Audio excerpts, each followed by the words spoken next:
Hello my dear friends. तो इस video में हम लोग ट्रांसपोर्टेशन यानी कि वहन के कॉन्सेप्ट को अच्छे से समझेंगे। पूरे कॉन्सेप्ट को मैंने अच्छे से पॉइंट टू पॉइंट लिख रखा है। जो एग्जाम में आने वाले पॉइंट्स होते हैं उनको अच्छे से मैंने एक्सप्लेन कर रखा है। एक एक करके आपको पॉइंट टू पॉइंट समझना है, ठीक है। आपको पूरा मामला क्लियर हो जाएगा, ठीक है।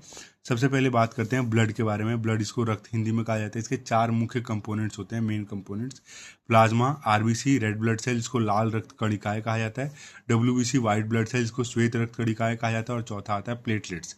कणिकाएं क्यों कहा जाता है आगे मैं आपको बताने वाला हूँ, ठीक है। सबसे पहला आता है प्लाज्मा। ये जो होता है ब्लड का लिक्विड पार्ट होता है, मतलब तरल भाग होता है, जो कि हल्के पीले रंग का होता है कलर में, ठीक है। ये क्या काम करता है, इसके अंदर जो होते हैं बेसिकली वाटर और अदर न्यूट्रिएंट्स होते हैं, मतलब जल तथा अन्य पोषक तत्व होते हैं। ये शरीर के अंदर विभिन्न पदार्थों का परिवहन करता है। ये transport various substances through out the body.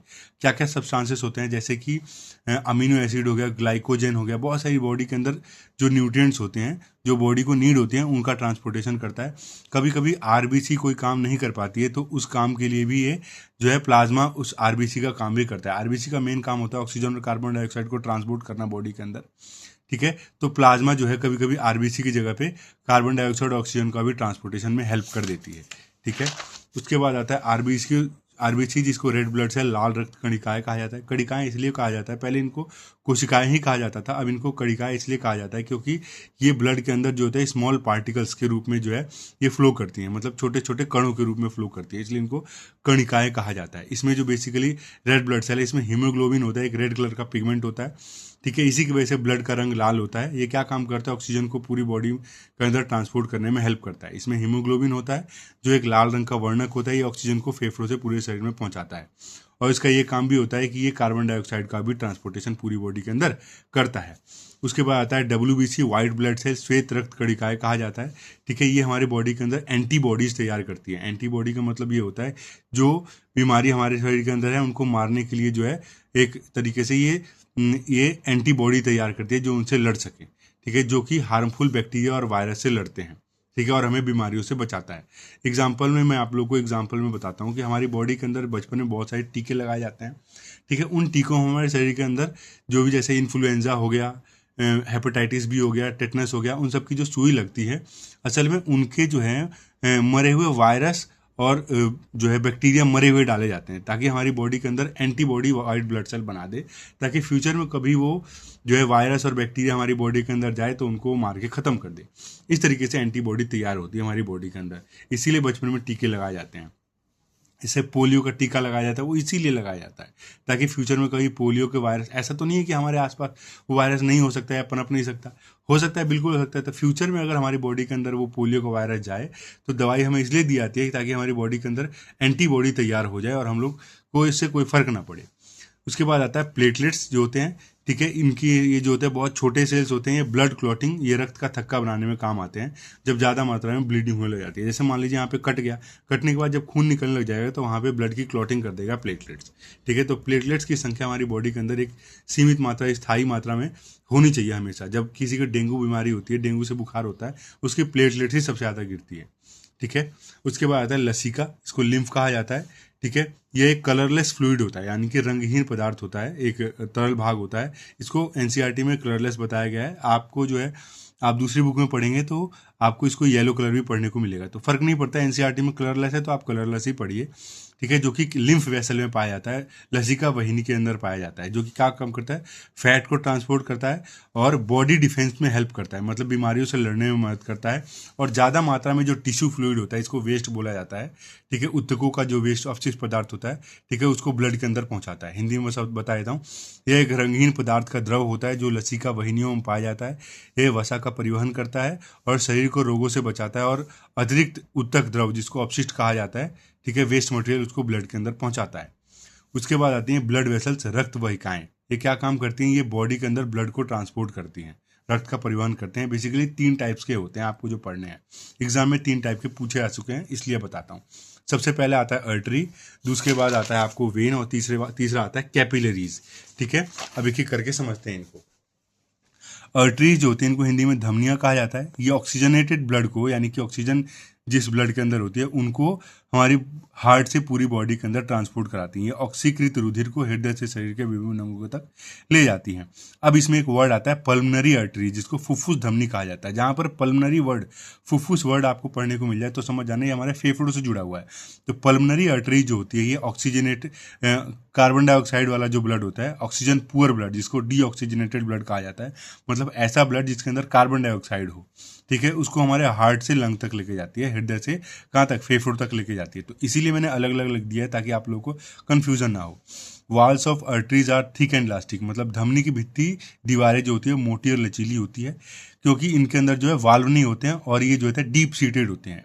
इनमें वाल्व नहीं होते हैं और ये सतही नहीं होते हैं, जो कि सतही नहीं होते का मतलब डीप सीटेड का मतलब ये ऊतकों के नीचे पाए जाते हैं। अब जैसे हाथ है, ठीक है, इसमें एकदम अंदर की तरफ डीप के अंदर पाए जाते हैं। यहाँ पे इनके अंदर जो है, कहाँ गया, मैं बता दे रहा हूँ, ऐसे बता नहीं पा रहा हूँ, हाथ से पकड़ रखा ना फोन इसीलिए, ठीक है, मतलब हाथ के अंदर डीप में पाए जाते हैं, ठीक है। इनके अंदर वाल्व नहीं होते हैं, ऐसा इसलिए नहीं होते हैं, और इनकी थिक और इलास्टिक जो दीवारें इसलिए होती हैं क्योंकि इसके अंदर ऑक्सीजन रिच ब्लड फ्लो करता है और ये बहुत ही हाई प्रेशर से फ्लो करता है, तो उसके पीछे आने की संभावना नहीं होती है। इस वजह से इसके अंदर वाल्व्स नहीं होते हैं, उनकी दीवारें मोटी और लचीली होती है ताकि आसानी से ब्लड जो है तेजी से फ्लो हो सकते हैं। यहाँ पे लिखा भी है वाल्व इसलिए नहीं होते क्योंकि रक्त का प्रवाह उच्च दाब से होता है, ठीक है।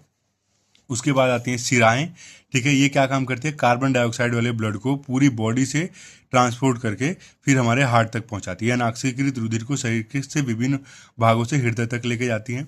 पल्मनरी वेन्स जो होती हैं, जैसे मैंने पल्मनरी आर्टरी बताया था, वैसे ही पल्मनरी वेन्स, यहाँ पर भी पल्मनरी फुफ्फुस का मतलब समझ जाइएगा हमारे क्या से, लंग से, यानी कि फेफड़ों की बात हो जा रही है। पल्मनरी वेन्स क्या काम करती हैं, ऑक्सीजन रिच ब्लड को, यानी कि ऑक्सीजनेटेड ब्लड को हमारे फेफड़ों से हार्ट तक, यानी कि लंग से हार्ट तक लेके आती है, शुद्ध रक्त को, ठीक है।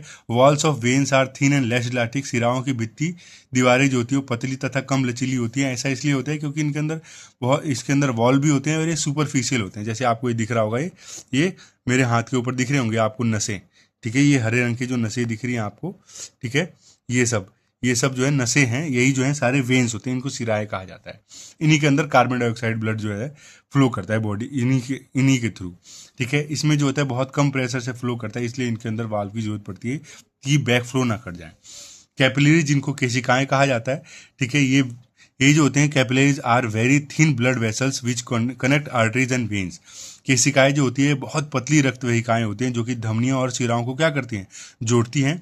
Exchange of O2 and nutrients occur share, मतलब इसमें ऑक्सीजन तथा अन्य पोषक तत्वों का आदान प्रदान भी होता है केशिकाओं में। तो क्वेश्चन इसके ऊपर आते हैं, आप अच्छे से कर लीजिएगा।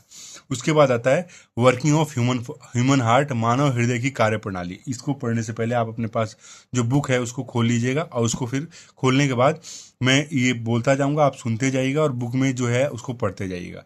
आप देख रहे हैं आपके हार्ट के 4 चैम्बर हैं, ठीक है, एट्रियम और ventricle, left atrium, left ventricle, right atrium, right ventricle, मतलब दायां अलिंद दायां निलय, बायां अलिंद बायां निलय। एक एक करके समझते हैं। Deoxygenated blood from the body enters in right atrium through vena cava. शरीर से अशुद्ध रक्त महाशिरा द्वारा दाएं अलिंद में आता है। महाशिरा जो होता है वो लार्जेस्ट आर्टरी होती है हमारी बॉडी की, ठीक है, इसको वेना कावा कहा जाता है।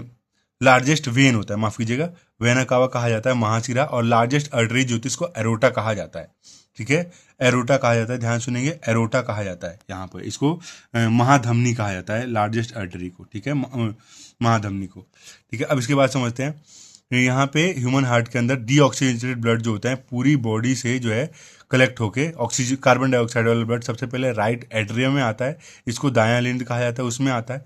फिर दायां अलिंद जो होता है वहाँ पे जो है रक्त को, दाएं ब्लड को जो होता है दाएं निलय में भेजता है, राइट वेंट्रिकल में भेजता है। आप देख रहे हो उसके अंदर वॉल्व भी लगे होते हैं, वॉल्व लगे होते हैं हार्ट के अंदर ताकि ब्लड का बैक फ्लो ना हो जाए, ठीक है, बैक फ्लो होने की वजह से हार्ट अटैक का खतरा रहता है, ठीक है।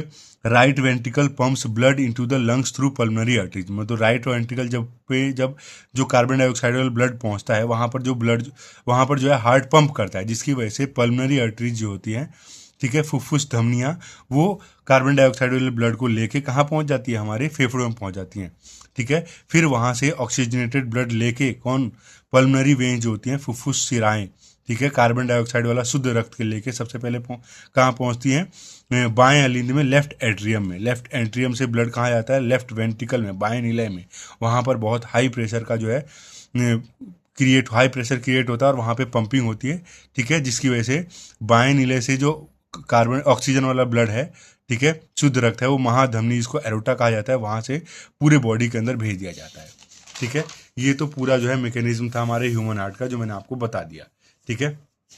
इसके अंदर क्वेश्चन ये पूछा जाता है हमारे हार्ट के अंदर जो होता है, क्या बोलते हैं, वाल्व क्यों होते हैं, तो आप यही बोलेंगे which prevent back flow of blood, यानी कि वो ब्लड के जो है रक्त के विपरीत प्रवाह को रोकता है। अब इसके बाद आता है डबल सर्कुलेशन, दोहरा परिसंचरण। क्या होता है, it is a process in which blood passes through the heart twice during one complete cycle. मतलब ये एक ऐसी प्रक्रिया होती है जिसमें रक्त जो है एक पूरे चक्र में हृदय से 2 बार गुजरता है। जैसे हम पंप कर रहे हैं, एक बार हार्ट हमारा जब पंप होता है तो उसमें आके जाता है, फिर जाके आ जाता है। इस प्रोसेस में यहाँ पे लिखा है, in this process blood flow from heart to lungs and back to the heart and then from heart to the rest of the body and back to the heart. मतलब इस प्रक्रिया में रक्त जो होता है हृदय से पहले फेफड़ों तक जाता है, फिर फेफड़ों से हृदय तक आता है, फिर हृदय से पूरे शरीर में जाकर वापस हृदय में आता है। मतलब जब एक पंपिंग होती है, इसी में सारा काम हो जाता है। ब्लड 2 बार जो है आता चला जाता है, इसी को बोला जाता है हमारा डबल सर्कुलेशन। अब ये जरूरी क्यों होता है, एग्जाम में सबसे इंपॉर्टेंट ये है कि क्यों जरूरी होता है।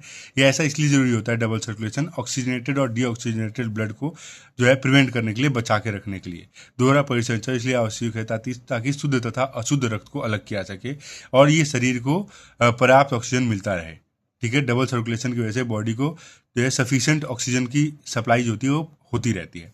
तो ये पूरा कॉन्सेप्ट जो है ट्रांसपोर्टेशन का मैंने आप लोगों को अच्छे से समझा दिया। एग्जाम में इसी में से आएगा, अच्छे से पढ़ लीजिएगा। कोई भी टॉपिक पे अगर डिस्कस करना हो, आपको बात करनी हो मुझसे, आप मुझे मेल कर दीजिए, मैं आपको अच्छे से समझा दूंगा और नोट्स भी भेज दूंगा। Please like subscribe my channel. Thank you.